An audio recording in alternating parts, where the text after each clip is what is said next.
Akshaya V K നമ്മളോടൊപ്പം തുടരുന്നുണ്ട്. അക്ഷയ, സാധാരണ മനുഷ്യരോട് ആശയവിനിമയം നടത്താൻ അവർക്ക് ചേർന്ന ഭാഷയിൽ അവർക്ക് മനസ്സിലാകുന്ന തരത്തിൽ രാഷ്ട്രീയം പറയാൻ കഴിയുന്ന ഒരാൾ, തങ്ങളുടെ പ്രശ്നങ്ങൾ ചെന്നു പറയാൻ കഴിയുന്ന ആളാണ് എന്ന്, തങ്ങളുടെ അനുഭവങ്ങൾക്ക് ജീവിതം കൊണ്ട് ചേർന്ന് നിൽക്കുന്ന ഒരു മനുഷ്യനാണ് എന്ന ഉത്തമ ബോധ്യമുണ്ടായിരുന്ന ഭരണാധികാരിയാണ് വി.എസ്. അച്യുതാനന്ദൻ.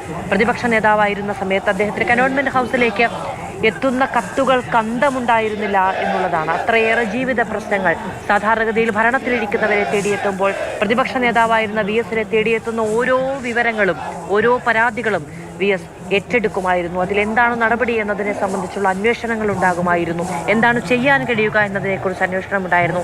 പ്രതിപക്ഷ നേതാവ് വി.എസ്. അച്യുതാനന്ദൻ ഭരണത്തിന്റെ ഭാഗം തന്നെയാണ് എന്ന തരത്തിലുണ്ടായിരുന്ന വിശ്വാസമുണ്ടായിരുന്നു മനുഷ്യർക്ക്.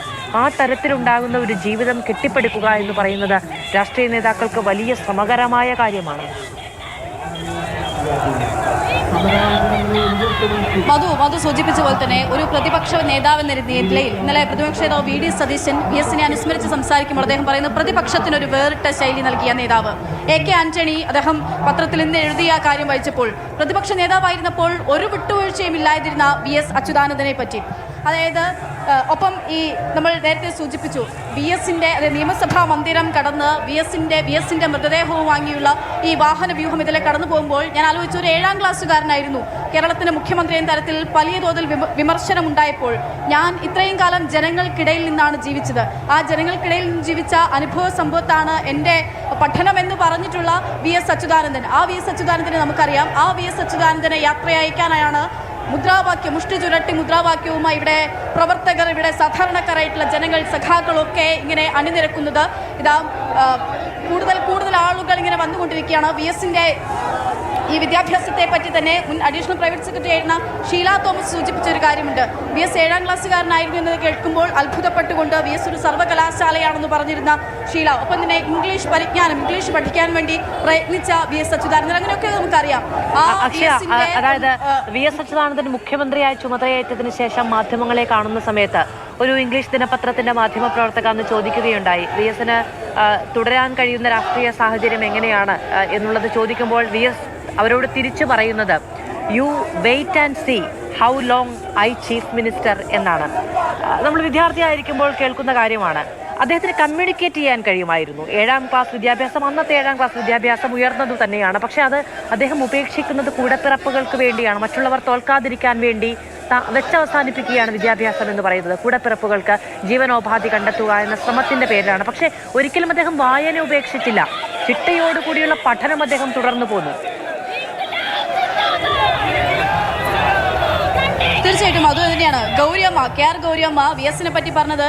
അയാൾ കിടന്നും ഇരുന്നും ഒക്കെ വായിക്കും, അത്രമാത്രം വായിച്ച വിവരം അയാൾക്കുണ്ട്. അയാൾക്കൊപ്പം പറഞ്ഞു നിൽക്കാനാകില്ല എന്നുള്ളതാണ്. അതായത് വി.എസ്. അച്യുതാനന്ദന്റെ വായന അത്രമാത്രമായിരുന്നു. അങ്ങനെ നേരത്തെ സൂചിപ്പിച്ച പോലെ തന്നെ പട്ടിണി കിടന്ന് വസൂരി വന്ന് അമ്മ മരണമടയുന്ന കാലഘട്ടം അത് നോക്കി നിൽക്കേണ്ടേ, ദൂരെ ആ ചേരിപ്പുര നോക്കി നിൽക്കേണ്ടി വന്ന ഒരു കുട്ടി, ആ കുട്ടി കേരളത്തിന്റെ മുഖ്യമന്ത്രിയായി 3 തവണ നമ്മുടെ പ്രതിപക്ഷ നേതാവായി ഇന്നു കാണുന്ന കേരളത്തിൽ അവഗണിക്കപ്പെടുന്ന അല്ലെങ്കിൽ ഏതെങ്കിലും ചൂഷിതരായിട്ടുള്ള, പീഡിതരായിട്ടുള്ള, അരികുവൽക്കരിക്കപ്പെടുന്ന ജനതയ്ക്കൊപ്പം നിന്ന് അവർക്കു വേണ്ടി പ്രയത്നിച്ച സ്ത്രീകളുടെ വി.എസ്. എന്ന ഫെമിനിസ്റ്റിനെ പറ്റി നമ്മൾ എത്ര ആവർത്തി പറയണം, എത്ര തവണ പറയണം എന്നുള്ളതാണ്. എത്ര കേസുകളാണ് നമുക്ക് മുൻപിലേക്കുള്ളത്. അങ്ങനെ അവർക്കൊപ്പം നിന്ന ഒരു പക്ഷേ അത് വി.എസ്. തുടങ്ങുന്നത് തന്നെ ആലപ്പുഴയിൽ നിന്നാണ്. അവിടെ ഒരു ആലപ്പുഴയിൽ 1970കളിലാണ് ഇങ്ങനെ ജോലിക്ക് പോകുന്ന കർഷക തൊഴിലാളികളായ സ്ത്രീകളെ പോലീസുകാർ പീഡിപ്പിക്കുന്നത്. 8 പോലീസുകാർ ചേർന്ന് പീഡിപ്പിക്കുന്ന കാര്യം അവരല്ല, ആ തൊഴിലാളികളല്ല വി.എസിനോട് പറയുന്നത്, യുവതികളല്ല പറയുന്നത്. അത് വി.എസ്. അറിയുന്നു. അത് വി.എസ്. വന്ന് നിയമസഭയിൽ മുഴക്കി അതിനെതിരെ നടപടി വേണമെന്ന് ആവശ്യപ്പെടുന്നിടത്താണ് ഈ സ്ത്രീകൾക്ക് വേണ്ടിയിട്ടുള്ള വി.എസിന്റെ പോരാട്ടം തുടങ്ങുന്നത്. അങ്ങനെ പലതരത്തിൽ സമൂഹത്തിൽ സാമൂഹ്യ മാധ്യമങ്ങളിൽ പങ്കുവെച്ചൊരു പോസ്റ്റ് കാണുകയായിരുന്നു അക്ഷയ. അതായത് സൂര്യനെല്ലി കേസുമായി ബന്ധപ്പെട്ട് പിന്നീട് ആ പെൺകുട്ടിയെ കാണുന്ന സമയത്ത് ആ പെൺകുട്ടിയുടെ കയ്യിലേക്ക് വി.എസ്. കുറച്ച് തുക വെച്ചു കൊടുക്കുകയാണ്, സ്വന്തം ബാഗിൽ നിന്നെടുത്തത്. അവർ വാങ്ങാൻ വിസമ്മതിക്കുന്ന സമയത്ത് പറയുന്നത്, മുത്തച്ഛനാണെന്ന് കരുതൂ, എൻ്റെ പെൻഷൻ കാശ് ഞാൻ സൂക്ഷിച്ചു വെച്ച പണമാണ് എന്നാണ്. മറ്റാരുടെയും ദാനമല്ല, നിന്റെ അവകാശമാണ്, നിന്റെ മുത്തച്ഛനാണത് നൽകുന്നത്, അത് ഞാൻ എൻ്റെ പണം സൂക്ഷിച്ചു വെച്ചതാണ്, മറ്റാരുടേതുമല്ല എന്ന് പറയുമ്പോഴുണ്ടാകുന്ന ഒരു കരുതലും ചേർത്ത് നിർത്തലുമുണ്ടല്ലോ.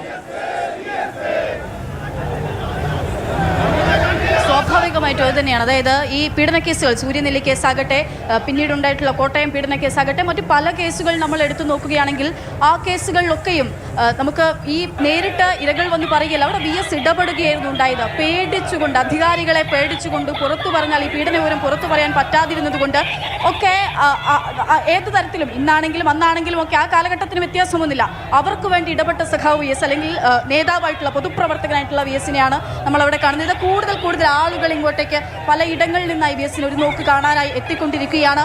എപ്പോഴായിരിക്കാം ഈ വിലാപയാത്ര ആലപ്പുഴയിലേക്ക് എത്തിച്ചേരുക എന്നുള്ളതാണ്. കൂടുതൽ പേർ എത്തിക്കൊണ്ടേയിരിക്കുന്നു അദ്ദേഹത്തിനെ അവസാനമായി ഒരു നോക്ക് കാണാൻ. ഇനിയൊരു പക്ഷേ ഇനി ഇത്തരത്തിലൊരു നേതാവ്, ഒരു മുഖ്യമന്ത്രി നമുക്കിടയിൽ ഉണ്ടാകുമോ ഇല്ലേ എന്നുള്ള സംശയം വേണ്ട, ഉണ്ടാകില്ല എന്ന് തന്നെയുള്ളത് നമുക്ക് ഉറപ്പാണ്. ഇതൊരു കാലഘട്ടമാണ്, പല കാലഘട്ടം അല്ലെങ്കിൽ ഇങ്ങനൊരു കാലഘട്ടം ഉണ്ടായിരുന്നു എന്ന് നമുക്ക് മുൻപിൽ ജീവിക്കുന്ന ഒരു അടയാളമായി ഉണ്ടായിരുന്ന സഖാവ് VS മാത്രമാണ്, VS അച്യുതാനന്ദൻ മാത്രമാണ്. VS അച്യുതാനന്ദന് അന്ത്യാഭിവാദ്യമേകുകയാണ്.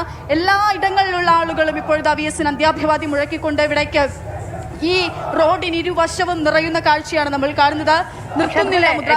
മനുഷ്യാവസ്ഥകളെ അതിൻ്റെതായ രീതിയിൽ ആദിവാസികളെ, ദുർബല വിഭാഗങ്ങളെ, പിന്നാക്കം എന്ന് നമ്മൾ വിളിച്ചു ശീലിച്ച മനുഷ്യരെ എല്ലാവരെയും അതേപോലെ ചേർത്ത് നിർത്താൻ ഇപ്പോ മുത്തങ്ങ വെടിവെപ്പ് നടന്ന സമയത്ത് VS അച്യുതാനന്ദൻ അവിടെ എത്തുമ്പോൾ പോലീസുകാർ ആദിവാസികളിൽ നിന്ന് പിടിച്ചെടുത്ത ചില ആയുധങ്ങൾ, കറിക്കത്തിയും മറ്റും ഒക്കെ കാണിക്കുകയാണ്. എന്നിട്ട് ഇത് അവരിൽ നിന്ന് പിടിച്ചെടുത്ത ആയുധങ്ങളാണെന്ന് പറയുമ്പോൾ VS തിരിച്ചു പറയുന്നത്, കമൽ പങ്കുവെച്ച് കണ്ടതാണ് ഞാൻ, VS തിരിച്ചു പറയുന്നത് അതൊക്കെ അവരുടെ പണിയുപകരണങ്ങളാണ് എന്നുള്ളതാണ്. ആ ഒരൊറ്റ പ്രതികരണം കൊണ്ട് ആ കാഴ്ചപ്പാടെ മാറുകയാണ്. ജനകീയ സമരങ്ങൾ മാവോയിസ്റ്റുകളുടെ പിന്തുണയോടുകൂടി, തീവ്രവാദികളുടെ പിന്തുണയോടുകൂടി നടത്തുന്ന ആഭാസ സമരങ്ങൾ എന്ന് തള്ളിപ്പറയുന്ന രാഷ്ട്രീയക്കാരുടെ കാലത്ത് അത് പണിയായുധങ്ങളാണത്, പ്രതിരോധത്തിന് വേണ്ടി അവർ സൂക്ഷിക്കുന്നതാണ് എന്ന് പറയുന്ന രാഷ്ട്രീയം കൂടിയുണ്ട്. അക്ഷയ, സ്വാഭാവികമായിട്ടും അത് മുത്തങ്ങയിൽ VS നടത്തിയ വാർത്താ സമ്മേളനമൊക്കെ നമുക്ക് ഓർത്തെടുക്കാവുന്നതാണ്. അത് സൂചിപ്പിച്ചതുപോലെ തന്നെ പണിയാളരെ അറിയാൻ കഴിയുക എന്ന് പറഞ്ഞാൽ പണിയാളനായി തുടങ്ങിയതാണ് അല്ലേ, തയ്യൽ തൊഴിലാളിയായിരുന്ന, കയറു പിരിക്കുന്ന ആളുകൾക്കൊപ്പം ചേർന്ന്, കർഷകർക്കൊപ്പം ചേർന്ന്, കൂലി കിട്ടാത്തവർക്ക് അഹോരാത്രം രാവും പകലും പണിയെടുത്ത് 10-13 മണിക്കൂർ പണിയെടുത്തു കഴിഞ്ഞാലും കിട്ടുന്നത് 2 ഇടങ്ങളിൽ നെല്ലാണ്. അതുമാത്രം കിട്ടിയിരുന്നവരോട് ഇതല്ല നിങ്ങൾക്ക് കിട്ടേണ്ടത്, നിങ്ങൾക്ക് വേതനം കിട്ടേണ്ടതുണ്ട്, പണിയെടുത്തതിന് കൂലി വേണം എന്ന് പറയാൻ പഠിപ്പിച്ച, അതിനുവേണ്ടി പറയാൻ നമ്മൾ ഈ VSന്റെ പ്രസംഗത്തെ പറ്റിയും VS പ്രസംഗിക്കുന്ന രീതിയെ പറ്റിയും അദ്ദേഹത്തിൻ്റെ ആക്ഷനുകളെ പറ്റിയും ആംഗ്യത്തെ പറ്റിയൊക്കെ നമ്മൾ പലപ്പോഴായി പറയുന്നുണ്ട്. അത് എന്തുകൊണ്ട് എന്നുള്ളത് കൂടിയാണ്. ആ കാലഘട്ടത്തിൽ ആ ജനതയെ ബോധ്യപ്പെടുത്താൻ, ആ ജനതയ്ക്ക് മനസ്സിലാകുന്ന തരത്തിൽ സംസാരിക്കാൻ VSന് അതൊക്കെ ആവശ്യമായി വന്നിരുന്നു. അങ്ങനെ ചെളിയിൽ നിന്ന്, ചേറിൽ നിന്ന് ഉയർന്നു വന്നതാണ് VS. അതുകൊണ്ട് തന്നെ VSന് ഇതൊന്നും മറ്റാരും പറഞ്ഞു നൽകേണ്ടതോ അല്ലെങ്കിൽ ഏതെങ്കിലും തരത്തിൽ ഇതിനൊരു പ്രത്യേക സെക്രട്ടറിയുടെ ആവശ്യമോ ഒന്നും ഉണ്ടായിരുന്ന ആളല്ല. അങ്ങനെ ഒരു പക്ഷേ ആ തരത്തിൽ ഉയർന്നു വന്നിട്ടുള്ള കേരളത്തിന് മുഖ്യമന്ത്രിയായിട്ടുള്ള ആളാണ്. ഇപ്പോൾ നമ്മൾ ഈ റോഡ് കുറച്ചുകൂടി PMG കടന്ന് മുന്നോട്ടേക്ക് എത്തുമ്പോൾ കൂടുതൽ ആളുകൾ ഇങ്ങനെ നിറയുകയാണ്. കൂടുതൽ ആളുകൾ ഇവിടെ നിറഞ്ഞ റോഡിന് ഇരുവശവും നിറയുന്ന കാഴ്ച കൂടിയാണ് നമ്മൾ കാണുന്നത്. VS അച്യുതാനന്ദനെയും വഹിച്ചുകൊണ്ടുള്ള വിലാപയാത്ര മുന്നോട്ട് പോവുകയാണ്. ഓരോ ഇടങ്ങളിലായി തടിച്ചുകൂടിയിരിക്കുന്ന ആയിരങ്ങൾ അവരുടെ അന്തിമോപചാരം, അവരുടെ ആദരാഞ്ജലികൾ ഏറ്റുവാങ്ങിക്കൊണ്ട് VS അച്യുതാനന്ദൻ ആലപ്പുഴയിലേക്കുള്ള അന്തിമയാത്ര ആരംഭിച്ച് കഴിഞ്ഞിരിക്കുന്നു. തിരുവനന്തപുരത്തിൻ്റെ നഗരവീഥികളിലൂടെ ആ വിലാപയാത്ര കടന്നു പോവുകയാണ്. പലയിടങ്ങളിലായി പാർട്ടി സംഘടനാ സംവിധാനം പ്രത്യേക ക്രമീകരണങ്ങൾ ഒരുക്കിയിട്ടുണ്ട്. അക്ഷയ പറഞ്ഞു നിർത്തിയതുപോലെ എങ്ങനെയാണ് ആളുകളോട് ആശയവിനിമയം നടത്തേണ്ടത് എന്ന് VSനെ ആരും പറഞ്ഞു പഠിപ്പിക്കേണ്ടതില്ല.